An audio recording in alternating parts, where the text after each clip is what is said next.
Hello, students, and welcome to Marketing 3336. Today we're going to be covering Chapter 13, titled Retailing and Wholesaling, from Principles of Marketing, Kotler and Armstrong.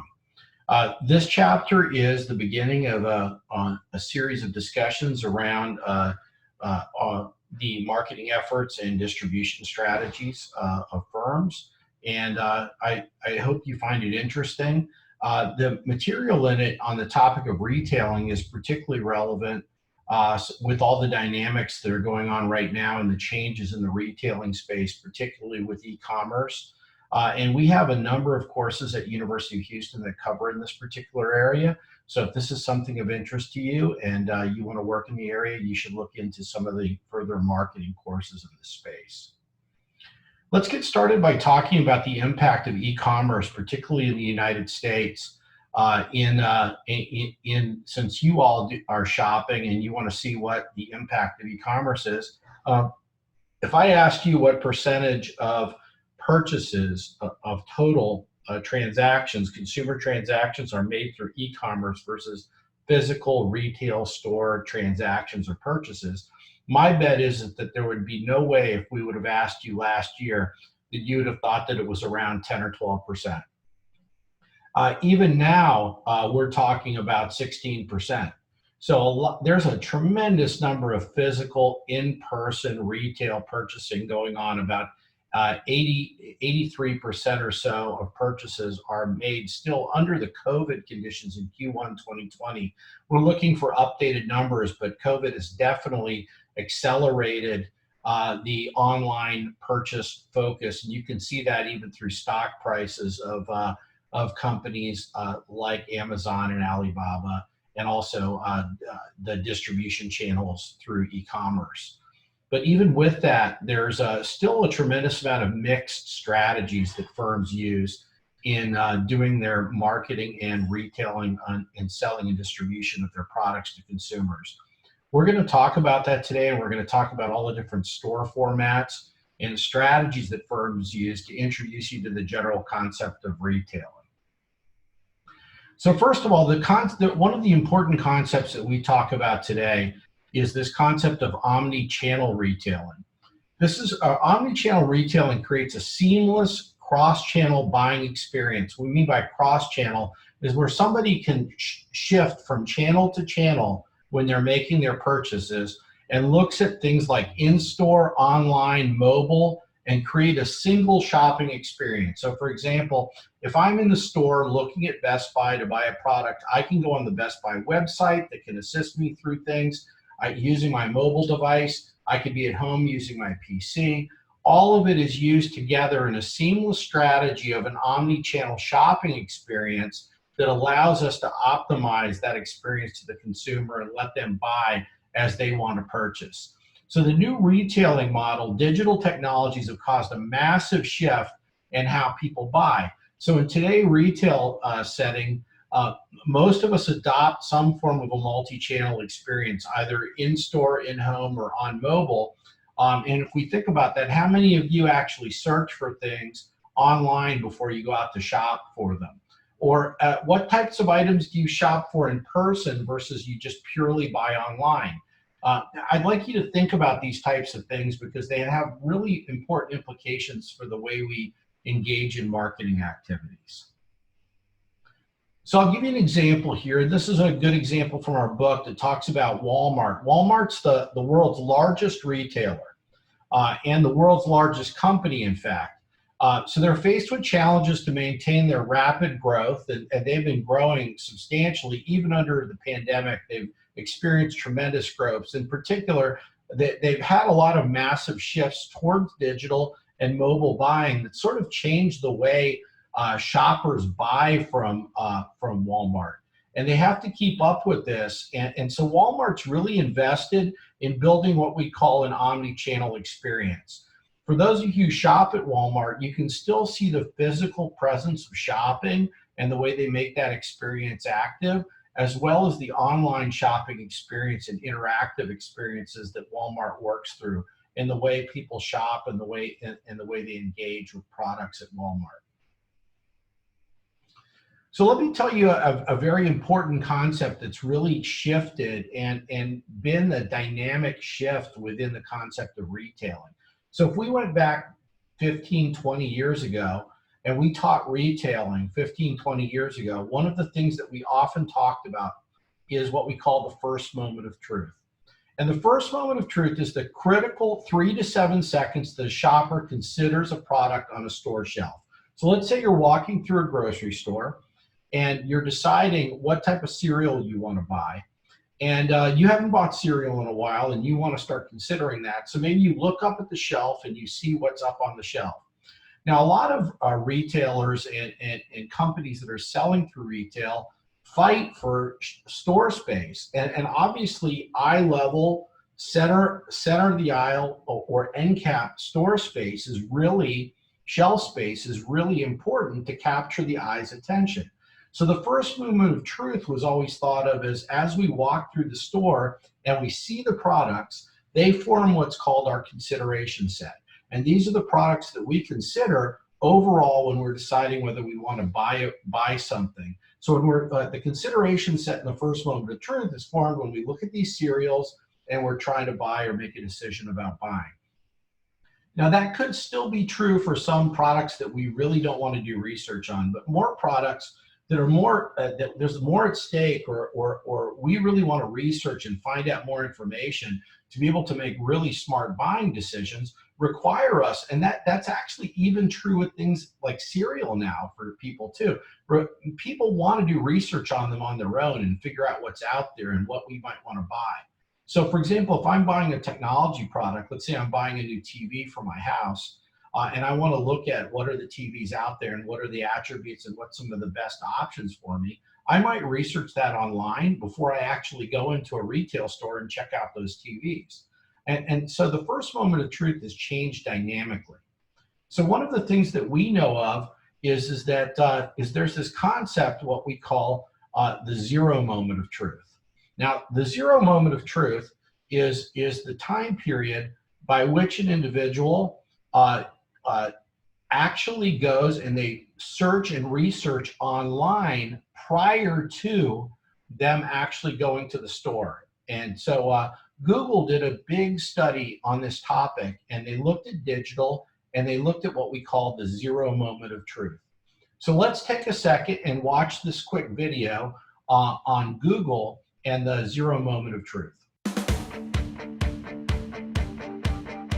Marketers have been using a three-step mental model of marketing for a long time. Stimulus, like developing a TV ad. Shelf, focusing on point of sale, which has historically been called the first moment of truth. And experience, people take the product home and experience it. They could have a good experience or a bad experience, and they share it. This is the second moment of truth. If marketers spend time on these three steps, they should succeed, right? We investigated this theory.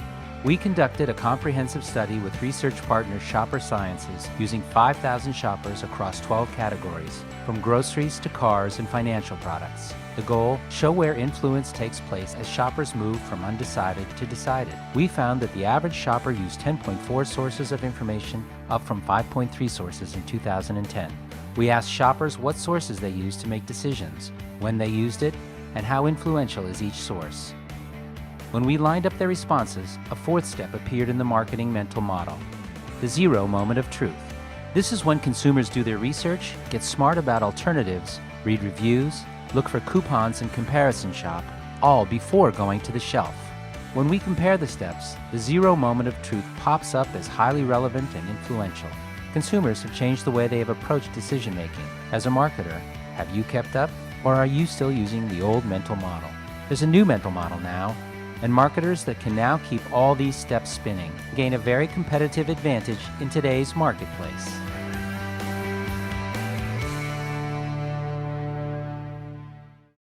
Okay, now that zero moment of truth is I find particularly interesting, and it has done a lot to transform the way we think about shopping and we think about buying.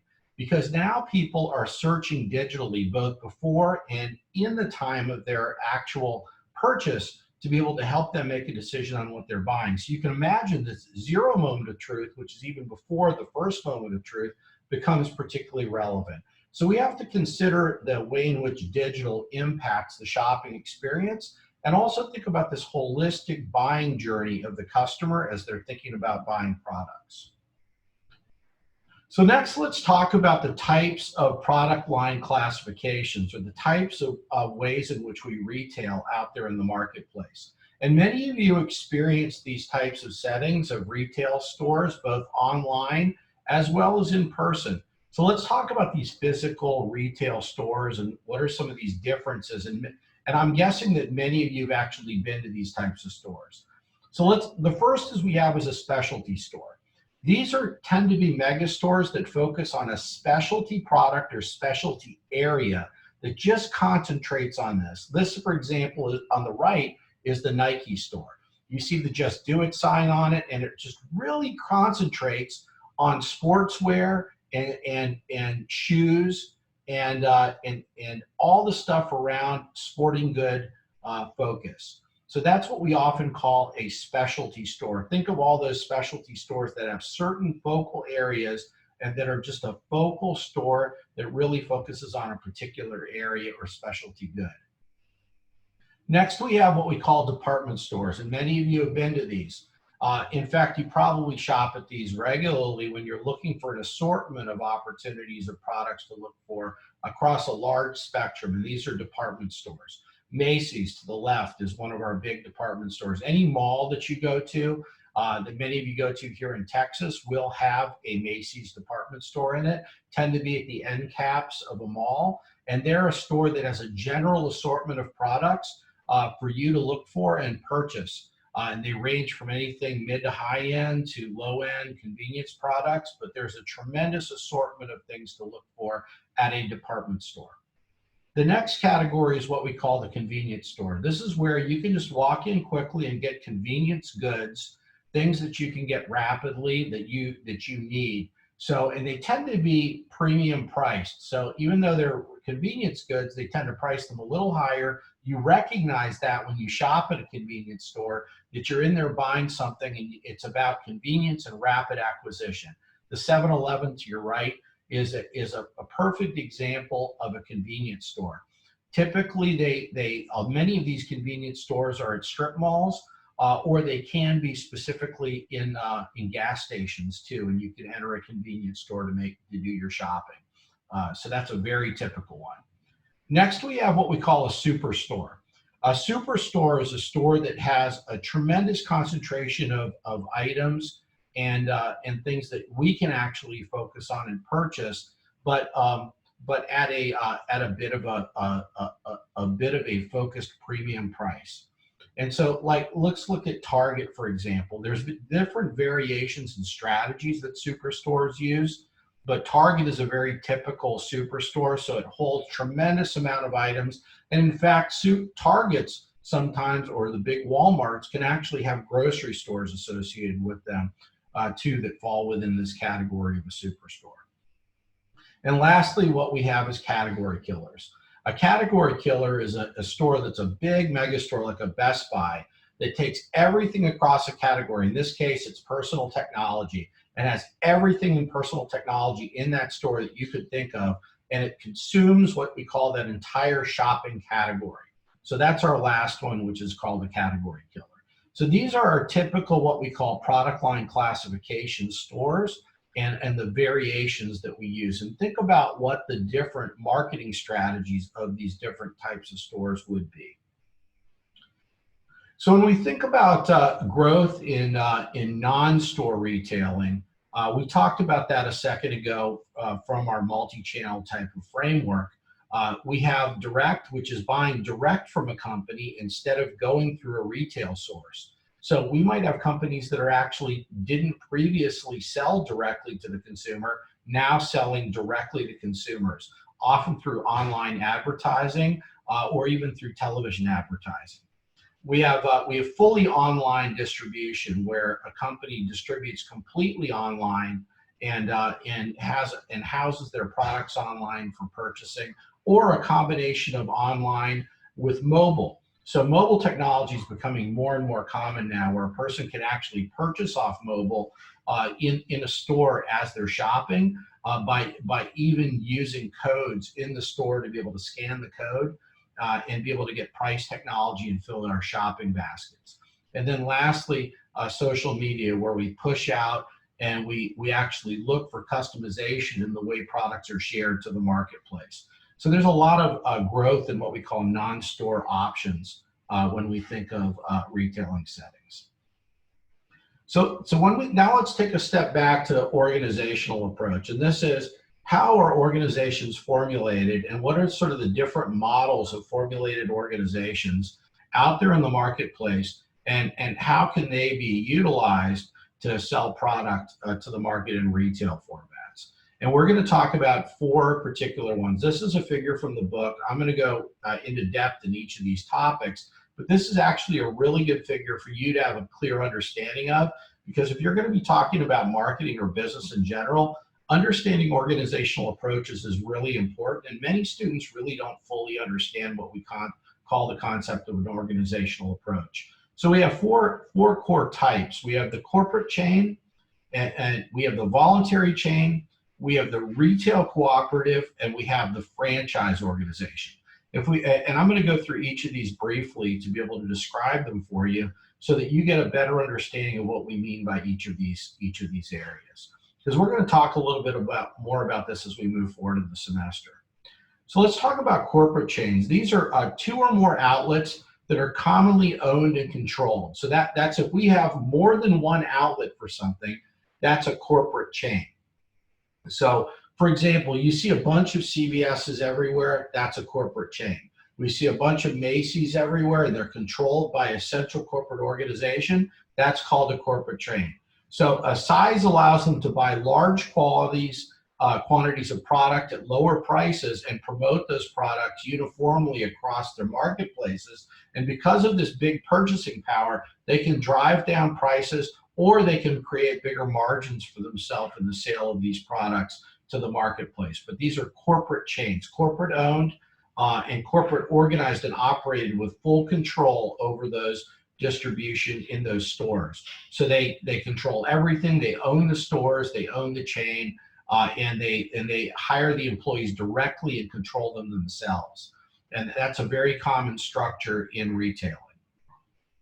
The next is what we call a voluntary chain. So voluntary chains are wholesale sponsored groups of independent retailers that engage in group buying and group common merchandising. Why do they do this? So IGA, Independent Grocers Association, or IGA, many of you might have shopped at an IGA. They're actually quite popular in the East Coast and the Midwest. There's not as many of them down in the South, but Western Auto, True Value Hardware, you've probably been to the True Value or Aces True Value Hardwares. And these are what we call our voluntary chains. And what these are, the reason they're voluntary is because they form an independent retailer group. So all of these have come together and they've said that we, although independently owned, will work with each other for the purposes of coordinating efforts and coordinating structure, and also form what we call a group buying initiative. Because we know instead of individually buying product, for example, for our hardware store, it's going to be better to come together with the power of a buy. So instead of somebody buying, for example, shovels for their particular store from a distributor, and they have to buy, say, 20 shovels, they can get together with 100 different stores and buy 2,000 shovels. And because of the volume, they can drive the volume price discount down, get themselves better margin when they sell those products. So they form what we call a voluntary chain. So next, as opposed to when we say True Value Hardware, we'll go down to a retail cooperative, for example, Ace Hardware or Associated Grocers. And these are what we call retail cooperatives. So this is a group of independent retailers that band together in a central wholesale operation and conduct joint merchandising and promotion efforts. So they're really not formulated as tightly as the previous group of the voluntary chains. They're more of a cooperative. This is a lower subset of cooperation that happens between them. And they tend to be independent from one another, but they work together to be able to help in their operations, sharing ideas, working on ideas about how to merchandise or promote products so that they can have uniform promotion strategies and things like that to the marketplace. So it's a little bit looser, but it's also a cooperative effort across organizations to be able to hit that marketplace. And then lastly, we have franchises. And many of you can think of franchise organizations like fast food joints, burger joints, or fitness centers. 24-hour fitness is, for example, a franchise. You see that everywhere. So many of the fitness organizations. So what a franchise is our contractual associations between a manufacturer, wholesaler, or a service organization and independent business people who buy the right to own and operate a franchise. So for example, if I would buy my right and I would get a licensing right to own a 24-hour fitness. So I'll give you an example. For example, let's just say in Rice Village, I wanted to put a 24-hour fitness there. So I would look to that area. I would look to get franchising rights for 24-hour fitness for that particular area. I would then have their assistants to set up my 24-hour fitness, design it, put all of the facilities together and things like this. But I would be funding it and setting it up myself and privately owning it. But I would pay what's called franchise fees back to the organization for the rights to be able to do that. So franchising actually is a lot more than just burger restaurants, for example, or fast food restaurants, and for example, these fitness centers. Give you an example is like Century 21 or many of the firms that are out there that look in the particular market of real estate have tremendous, huge franchise opportunities. So Century 21, for example, consists of over 127,000 independent agencies working in more than 9,400 franchise offices in 80 countries. That's just a massive organization, but they work together from a franchise perspective. So they also follow the same franchise principle. So when we think about retail marketing decisions, this is one of our final things I'd like us to think about and understand. We have what we call a retail strategy. We've talked about segmentation, targeting, and differentiation. So our company segments, they targets, they differentiate, and then we move over to our retail marketing mix. We have our product service assortment, we have our retail prices, promotion, and our distribution. So very much like everything we've talked about, this formulates our plan within our retail space. You should be very familiar with this terminology from all the past sessions we've talked about, but we're applying these same principles to a retailing formulation strategy that creates value for our retail customers. So we're thinking about these 4 Ps, we're thinking about an expansion of the retailing marketing mix and being able to apply that to be able to maximize our value to our customers at the end user. So that's it for this session. I hope you're doing well on your projects, and I look forward to seeing you next week.